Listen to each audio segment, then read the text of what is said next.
कहावत है कि झूठ मूठ का झगड़ा डालो कुछ तो पंच दिलाएगा। इसी कहावत को चरितार्थ करते हुए नारायणपुर मौजा में एक घटना घटी नारायणपुर निवासी आनंद लाल महतो के साथ। आनंद लाल महतो एक खुशहाल परिवार के रूप में अपने गांव में रहता था। वह नारायणपुर का एक प्रतिष्ठित व्यक्ति था। उसके पास 1947 से ही कुछ जमीनें थी जिस पर वह खेती बाड़ी करके अपने पुत्रों को पढ़ाया लिखाया और नौकरी करने के काबिल बना दिया। सब कुछ सही चल रहा था कि अचानक योगेंद्र महतो ने उसकी जमीन पर एक नई विवाद खड़ा करके एसडीओ कोर्ट के द्वारा सारे जमीन पर 144 धारा लगवा दिया। मृतक के परिवार के अनुसार धारा 144 पूरे मकान और सारी जमीन पर लगा दी गई और भारतीय संविधान के अनुसार सुनवाई के लिए लगभग 1 महीने का डेट दे दिया गया। यह नारायणपुर पिंडरा जोड़ा थाना क्षेत्र में पड़ता है। मृतक के परिजनों का आरोप है कि पिंडरा जोड़ा थाना से कोई दरोगा उनके घर आते हैं और बराबर उन्हें धमकी देकर चले जाते हैं। घटना से 2 दिन पहले भी एक दरोगा जी आए और उन्होंने कहा कि तुम बुढ़ापे में जवान हो गए हो, तुमको हम अंदर ठूस देंगे। इस बात का कड़ा आनंद लाल महतो को लगा और दूसरी चिंता उन्हें यह सताने लगी कि गेहूं अब सूखने लगे हैं। अगर इसका पटवन नहीं हुआ तो सारी फसल मर जाएगी, तो फिर वह अपने परिवार को क्या खिलाएगा। कोई भी किसान अपनी फसल को अपने बाल बच्चे के समान पालता है, उस फसल का महत्व देता है क्योंकि ये फसल धरती माता के समान होती है और उससे उपजा हुआ जो कि उनके पूरे परिवार का प्रतिपाल करता है। पुलिस की धमकी और फसल सूखने की चिंता उस बुजुर्ग को इतनी सताई कि वह दी गई तारीख जो कि 11 जनवरी को थी उससे पहले ही एसडीओ साहब के पास पहुंच गए और उन्होंने खेत में लगे हुए गेहूं को पटाने की अनुमति मांगी।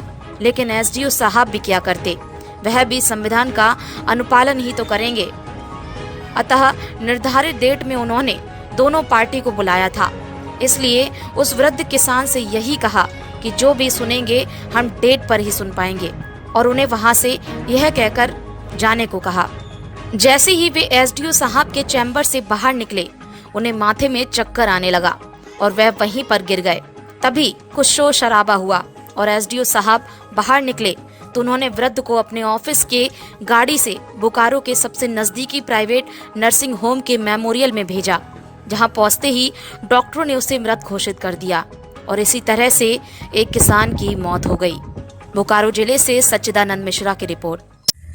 नमस्कार, मैं सच्चिदानंद मिश्रा, कैमरामैन नविंदु कुमार मिश्रा के साथ पी न्यूज के लिए। आज मैं इस खेत में खड़ा हूं जिस खेत पर एक विवाद के कारण एक लगभग 75 वर्ष के वयोवृद्ध व्यक्ति की, किसान की मौत हो गई है। दरअसल मामला ये है कि यही खेत जिस पर स्टे ऑर्डर लगा दिया गया था एसडीओ साहब के द्वारा और यहाँ पर फसल स्टे ऑर्डर लगने के बाद न्यायिक प्रक्रिया में जा रही थी।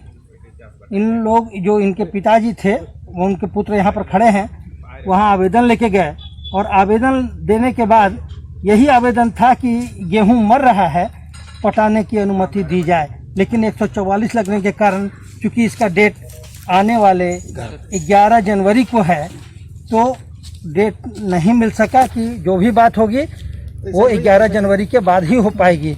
तो मिलते हैं इसी संदर्भ में उनके पुत्र जो कि उनके साथ थे, मैं मिलाता हूँ। हाँ सर, आपका नाम क्या हुआ बाबू? विजय लाल महतो है सर मेरा नाम। वहाँ एसडीओ साहब के यहाँ क्यों गए थे आप? सर गेहूं पटवन के लिए गए थे, मेरा आदेश लेने के लिए गए थे। तत्काल मेरा गेहूं मर रहा है, अगर गेहूं मर जाएगा तो मेरा पूरा परिवार भूखा मर जाएगा सर। तो आखिर पटाने से रोका कौन? सर 144 उसमें कर दिया था सर योगेंद्र महतो। ये योगेंद्र महतो से पुराना कोई झगड़ा था? नहीं है सर, कोई पुराना विवाद नहीं था सर। अच्छा, जब आपके पिताजी आवेदन वहाँ दिए तो क्या हुआ? एसडीओ साहब से सर मिलने गए थे क्योंकि सर मेरा गेहूँ मर जा रहा है सर, इसको थोड़ा देख लीजिएगा, यही बात करने गए थे। उसके क्रम में एसडीओ साहब बोले कि आप 11 तारीख को आइएगा, 11 तारीख को देखेंगे, बस इतनी ही बात। ये 11 जनवरी को ना? जी सर जी। उसी क्रम में बाहर निकल रहे थे पिताजी और सांस लेने में तकलीफ आई और वही एक्सपायर करके एक्सपायर कर मिली। गया सर, वहीं पर एक्सपायर कर गया। अच्छा, एक बात जानना चाहते हैं, क्या एसडीओ साहब ने उनको डांटा फटकारा भी था? नहीं सर, वो बोले ठीक है हम देख लेंगे 11 तारीख को जाइए। अच्छा, सिर्फ 11 तारीख को देखने की बात उन्होंने कहा है, यही ना? जी सर। अच्छा, यानी अब आपके सामने हैं बोकारो के एसडीओ श्री शशि प्रकाश सिंह। इन्हीं के कार्यालय के ठीक सामने में एक घटना घटी थी। लगभग 75 वर्ष के एक बुजुर्ग जो कि यहाँ से निकले थे और अचानक उन्हें चक्कर आया, वे गिर गए और अंततः हॉस्पिटल जाते जाते उनकी मौत हो गई। वे यहाँ आए थे, इस पर मैं एसडीओ साहब से पूछना चाहूँगा कि इस पर वो क्या कहते हैं। सर, वो जो आनंदी लाल महतो आए थे वो यहाँ क्यों आए थे सर? सबसे पहले मैं आप लोगों को बताना चाहूँगा कि 18 नवंबर 2020 को थाना से एक रिपोर्ट आई थी जिसमें 2 पक्षगण योगेंद्र कुमार और ये जो महतो जी और उनके परिवार है उसके अगेंस्ट में जमीन विवाद से संबंधित एक प्रतिवेदन आया था, जिसमें साफ साफ जिक्र किया हुआ था कि दोनों पक्षों के बीच में शांति व्यवस्था भंग होने की कभी भी आशंका है और वो कभी भी जानलेवा तक साबित हो सकता है। तो ऐसे में थाना जो है वो 107 की जो है वो प्रक्रिया आरंभ करने के लिए आवेदन किया था और जमीन का विवाद जो है वो साफ साफ बताया था। इसी बीच जो है हम गोपनीय तरीके से ये हमारा जो एक न्यायालय में सीआरपीसी की धारा 107, 144, 133 ये अलग अलग प्रक्रिया हम लोग फॉलो करते हैं। उसी के तहत मैं गोपनीय तरीके से अपने पदाधिकारी से ये पता लगवा रहा था, जो कि मेरे संज्ञान में मैटर आया कि सही में जमीन से रिलेटेड कुछ एक विवाद है। इसी बीच प्रथम पक्ष जो है वो दोबारा हमारे कार्यालय में आए और एक आवेदन दिया कि जमीन से संबंधित विवाद है और द्वितीय पक्ष जो है वो जबरन उस जमीन से हथियाने की कोशिश कर रहे हैं और उन्होंने बताया कि उनको जान को खतरा है।